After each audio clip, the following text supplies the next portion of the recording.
Laval, United States Air Force. I served from 1975 to 2001 and retired as a Master Sergeant. That's something to be very proud of. How'd you like your time in the Air Force? It was good. It was challenging at times. When you're a female in the 70s, it wasn't too attractive, but other than that, I stayed 26 years, so it must have been something there, right? That's something to be very proud of. Yeah. And then what brought you to coming to West Palm? How did you get involved in the PAWS program? When I first got diagnosed, I knew there was things I wanted to do to help myself. So I got exposed to the whole health program, and the whole health coach explained to me all the things that were going on, and PAWS was one of the things they mentioned. And I told them I was very interested in doing that, and they hooked me up with whoever I needed to do the PAWS. I did the horse therapy. I'm doing everything I can to try to get myself better. And then you said diagnosed, so let's backtrack a little bit about someone that may not know exactly what you were talking about. Can you delve a little bit deeper into that? What was your diagnosis?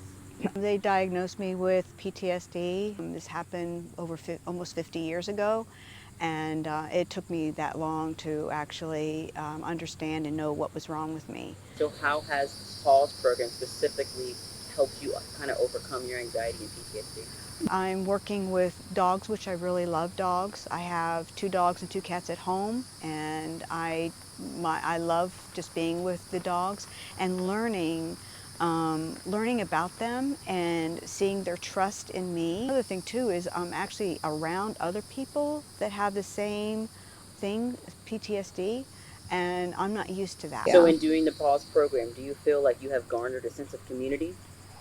I do. I definitely feel like I have. I mean, the people that have been in this program, I've gotten to know them a little bit. I guess when you learn something with the dogs and stuff, you're developing a community with the people around you and the dogs. The dog trusts you, helping you gain more self-confidence, maybe helping improve self-esteem, all those things that might be lost with PTSD. That's awesome. Yeah. Not a lot of people can say that. Yeah. And then why is this program so special to you? Like what makes it, different than anything else you've tried? Well, I want to be able to, maybe through the training I learn here, is maybe help other veterans as well.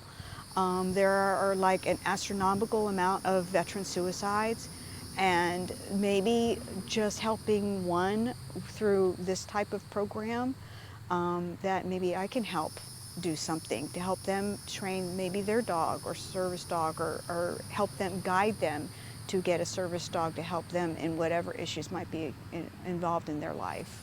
That is an amazing goal and effort. I hope so. I really want to do that, And then what advice would you give to a veteran that may be struggling to take that first step to try to get help, that may be going through some anxiety and PTSD?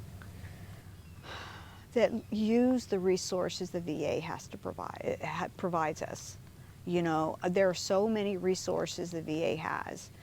Reach out to your primary care provider, let them know. And that was the first thing I did, was say, I know there's something wrong with me. I don't know what it is, but I think I need help. And that was my first step. It's asking for help.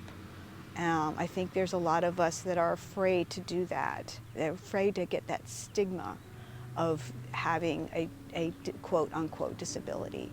And I think that we have to get past that part. And for me to even talk with you today about that is huge for me, because I'm embarrassed about being there, This is a big step just for me to be able to talk with you. And I think even by talking with you today, it's helping me a little bit,